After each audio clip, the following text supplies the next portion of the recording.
guys! Good morning and welcome to my vlog. At dahil guys, maaga tayo natulog kasi maaga tayo nag-out sa work.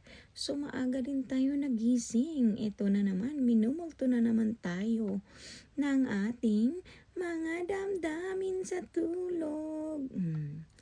So, kasi guys, last time, galing ako sa night shift and then ngayon nag-shift na naman ako sa day shift. Kaya pag ganitong time guys, ay naku, pahirapan talaga sa tulog.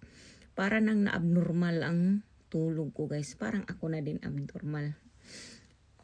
So ngayon guys, for today's video pala, may nagtanong sa akin kung paano sabihin ang iniiwasan ko ang gulo or ang away.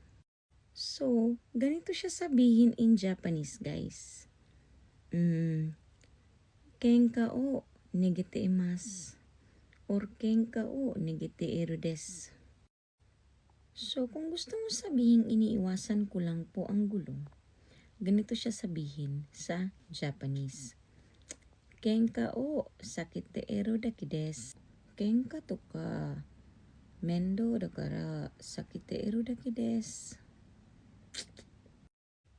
Or, you might say, hindi naman ako umiiwas dahil sa duwag ako. Iniiwasan ko lang talaga ang gulo.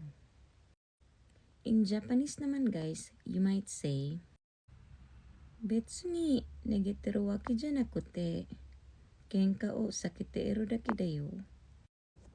And this is all for today's video guys. Tingnan nyo naman ang inyong ante at nandito pa sa higaan, hindi pa natayo. Dahil sa taglamig na naman ang Japan. So, for this video guys, if sa tingin nyo nakatulong sa inyo at nakatulong sa iba, please like and share. At comment guys kung may gusto pa kayong itanong sa akin at para maituro ko din sa inyo. And please like, subscribe, follow, and follow for more videos guys. Thank you guys and see you on my next video. God bless us all.